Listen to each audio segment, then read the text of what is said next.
Nah, kalau dimudahkan gambarnya bisa seperti itu. Belakangan kan banyak pelatihan-pelatihan emosional spiritual quotient, ISQ. Sebenarnya banyak orang mengkritik yang I-nya, IQ, yang intelektual, tapi sebenarnya itu juga penting. Tiga-tiganya penting. Intelektual ya penting, emosional ya penting, spiritual ya penting. Tapi jangan berhenti di intelek saja. Seperti kajian kita minggu lalu, kalau berhenti di intelek saja ya kita sering rusak hidup kita karena tidak mampu menata emosi. Malam hari ini akan kita sadari betapa juga intelektual dan emosi saja juga belum cukup. Kita masih perlu kedalaman spiritual melalui kecerdasan spiritual. Kalau intelektual itu what I think, kalau emosional itu what I feel, kalau spiritual itu what I am. Jadi spiritual itu jauh lebih utuh. Nanti kita pelajari pelan-pelan kecerdasan spiritual ini. Kalau intelektual otak kiri, emosional otak kanan, yang spiritual ini yang melandasi semuanya. Meskipun kalau teman-teman nanti baca buku Spiritual Quotient, itu nanti ada bagian tertentu yang menjelaskan adanya nama God spot. Jadi God spot bagian kecil dari otak yang ini bisa menampung, meraih wawasan-wawasan spiritual. Tapi kita skip ya yang bagian itu karena saya khawatirnya kalian tambah ngantuk malam hari ini kalau menjelaskan neuroscience. Kita yang lebih fungsional operatif saja yang lebih mudah dipahami. Nah, biasanya orang menjelaskan pentingnya 3 itu pakai tabel itu. Jadi orang itu ada kalanya pinter, IQ-nya tinggi. Tapi kalau tanpa kecerdasan emosi dan juga kecerdasan spiritual, dia akan menjelma jadi orang yang kaku, keras, tidak manusiawi. Nah, sehingga banyak orang yang ilmunya justru melahirkan bencana, melahirkan kerusakan-kerusakan di muka bumi. Kan banyak tokoh-tokoh yang dikenal sebagai penghancur, destruktif, itu kan tokoh-tokoh pinter semua mereka itu. Kenapa kok bisa? Pinter itu kan berarti ilmunya banyak, wawasannya luas. Tapi kok efek dari hidupnya adalah kehancuran, kemungkinan karena dia tidak bisa mengontrol emosinya, juga tidak mampu meraih spiritualitas. Nah, nanti ada juga orang yang IQ-nya tinggi, emosinya juga terkendali. Tapi ketika SQ-nya kurang, ya dia bisa jadi orang egois.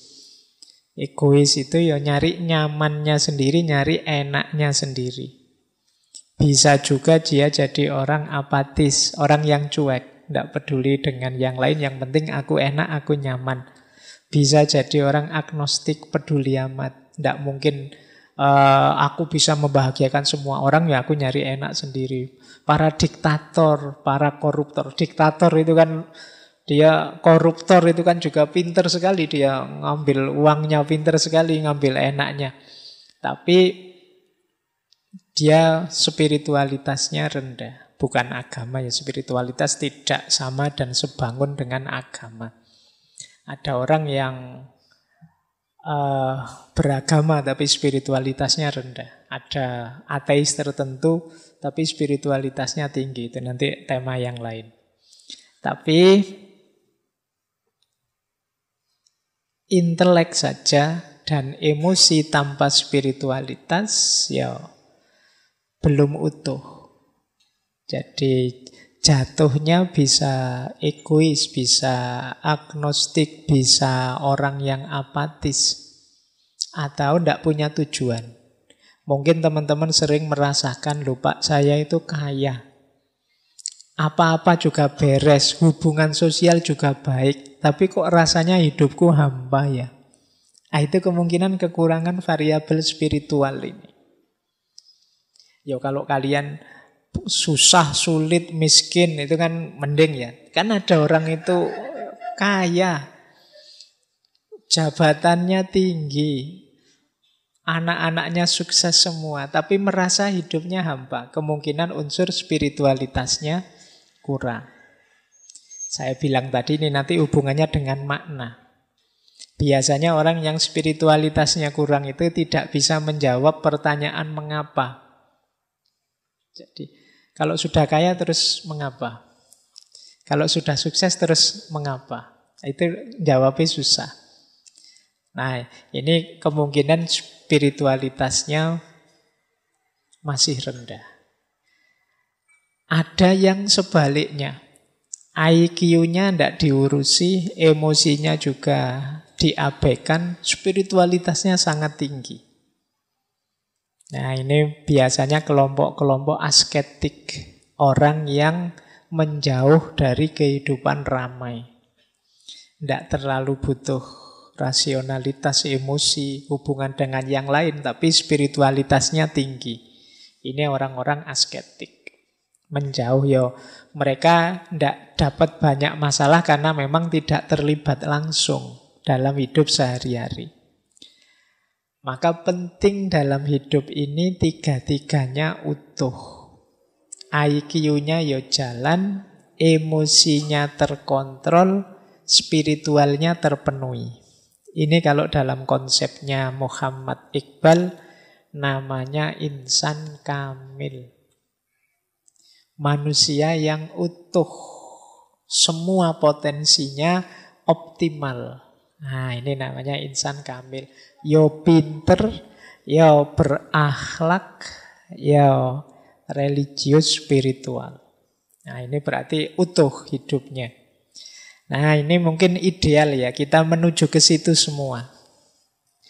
Jadi ya kalau di usia-usia muda ini kan kita masih belajar. Mungkin ya situasinya masih situasi ya belum terlalu pinter, masih emosian, spiritualitasnya belum tinggi. Tapi kan ini kita dalam proses. Nah, jadi inilah mengapa saya masukkan spiritual. Kalau yang IQ kok tidak dimasukkan, Pak? Ya IQ sudah kita pelajari selama ini di berpikir kritis, berpikir kreatif, dan lain sebagainya.